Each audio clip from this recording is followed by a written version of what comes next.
Right, let's go straight to it. Aron is in Qatar. Let's talk to Aron in Qatar, the land of magic now. Aron, magic happened yesterday. What's happening? Assalamu alaikum. All right.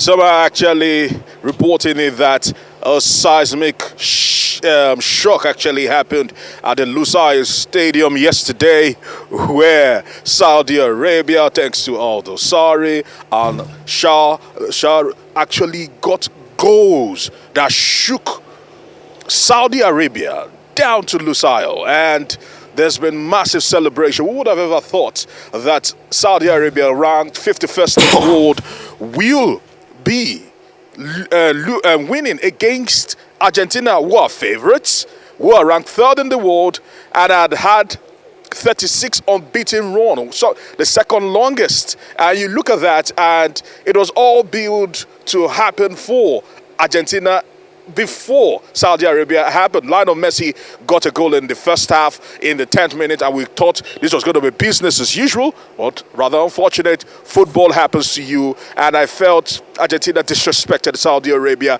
I felt Argentina felt this was going to be a walkover. I haven't seen England decimate Iran 6-2. They felt this was going to be a stroll in the park, and what a rude shocker they got. Now note, as pundits have been speaking and analysts have been trying to get a grip of this, they said that this is not the first time, because if you cast your mind back to 1990, where Cameroon stunned Argentina also, and you look at that, they say that Argentina went on to get to the finals of Italian 90. So they are still hoping that maybe the Albiceleste can gather themselves together, get their acts right, and actually forge ahead. But this is a rude shock. Nobody wants to go into the start of their World Cup campaign, especially for the RB Celeste of Argentina, who have been looking for glory for a very long time, losing this particular one. Lionel Messi was looking jaded. Like Emmanuel Fini said, he was beginning to show his age yesterday. We expected him to impose himself more, but that did not happen. Now, that wasn't the truth was that wasn't the only thing that actually happened in the world of football. Of course, the Saudi Arabian fans celebrated heavily, and they will be enjoying a public holiday thanks to, because King Salman has actually spoken about the fact that today being Wednesday is a public holiday commemorating the historic feats that Saudi Arabia has actually done. Now, let's press it further than that. We're actually building up to the game between France and the Socceroos of Australia. We're hoping for another upset, but the Le Bleus said no. The Socceroos went ahead in that particular game, but the Le Bleus once again showing their dominance, once again showing their superiority, went on to win 4-1 with Olivier Giroud getting a brace for himself, equal in Thierry Henry's record. He scored his 50th and 51st goal. So you look at that, and you said Olivier Giroud, the man that didn't even get a shot on target at the Russia 2018 World Cup, right now has 2 goals to the good, and I'm sure things would even get better for him. Although, as it stands right now, I must say that another injury to worry about for Didier Deschamps, but certainly they will be forging ahead. They are looking good. Kylian Mbappe getting also on the score sheet. AJ Rabiot also added a gloss to that massive win against the Socceroos of Australia yesterday.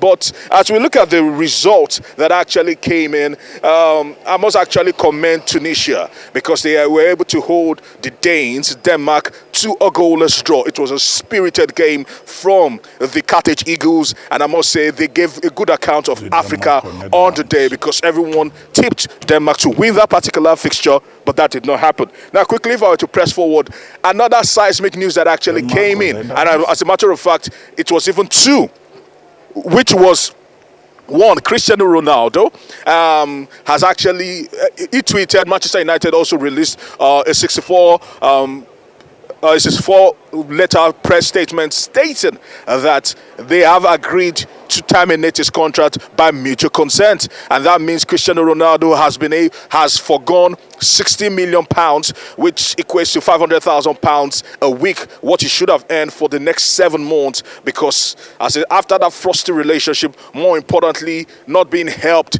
by the Piers Morgan interview, the Tell-It-All interview, Manchester United has decided to sever ties with Cristiano Ronaldo, one of their biggest legends, one of their most prolific strikers. He holds several records with the club. As it stands right now, he would not be resuming on the 26th of December, Boxing Day, with Manchester United. That is water under the bridge right now. But while we're still trying to wrap our minds around that, the news also came in that the Glazers are already talking to investment bankers, I beg your pardon, and other people on how to offload Manchester United. A frosty 17-year relationship between the Glazers and the fans of Manchester United will finally be coming to an end. How soon that will take, I do not know. But one thing we hear is that the asking price is between 6 and 8 billion pounds for Manchester United, the Red Devils. Remember, Chelsea was sold for about 4 billion. It's quite confusing understanding that 2 of the biggest teams in England, Liverpool and Manchester United, are right now in the market for sale. Right. So should we jump in on that? Aaron, a lot of things happened, but it's not the first time we're going to have scares like that in World Cup, and I call them scares. I think the very first one that comes back to mind should be 66, when Korea, the North Korean team, did beat Italy, in the 66 World Cup in England. I mean, that was a big story out there. But since then, we've had the case of Cameroon beating Argentina and everything. But I think the part we're not also reporting is that those 2 goals were just moments of brilliance.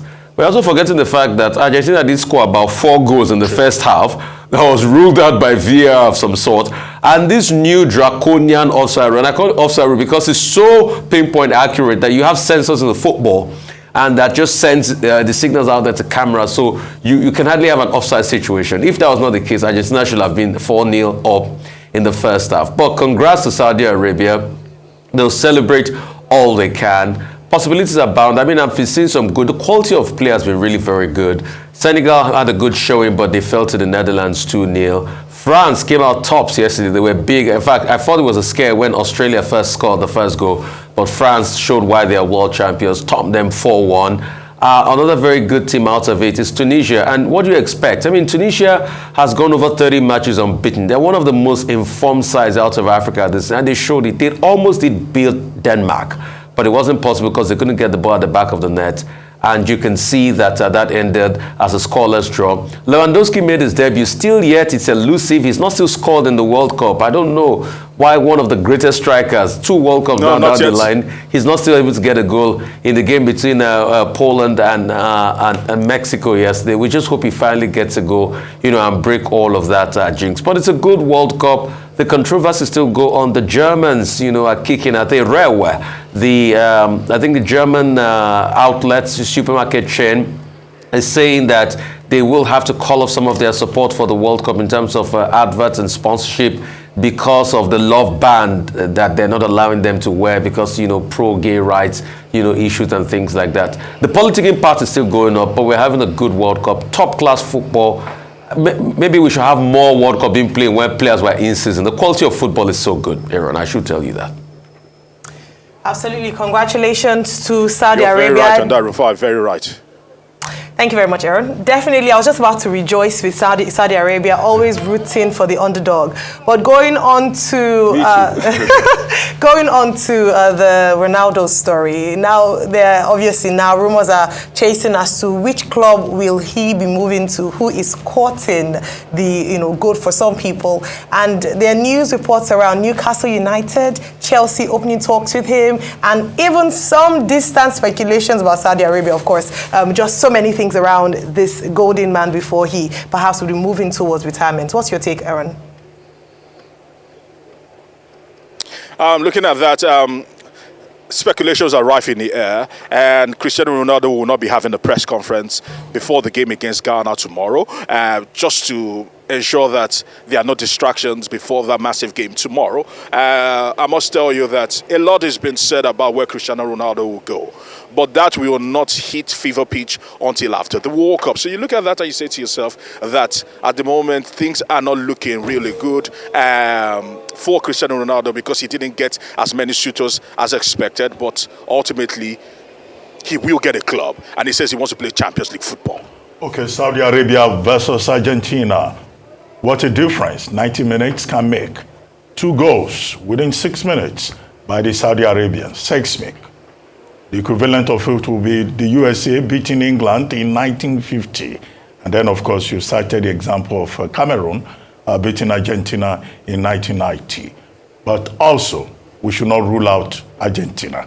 They have their next match against Mexico. We should also not rule out, count out Lionel Messi, even as we all say, cry for me, Argentina, that the Saudi Arabians can enjoy their holiday, you know. And congratulations to Olivier Giroud, you know, 51st goal, matching Thierry Henry. Poor Lewandowski, he still has a chance, he may still score. But we need to go. Thank you very much. The question on everybody's lips is, what next for Ronaldo? But we'll find out in due course. Thank you very much, Aaron.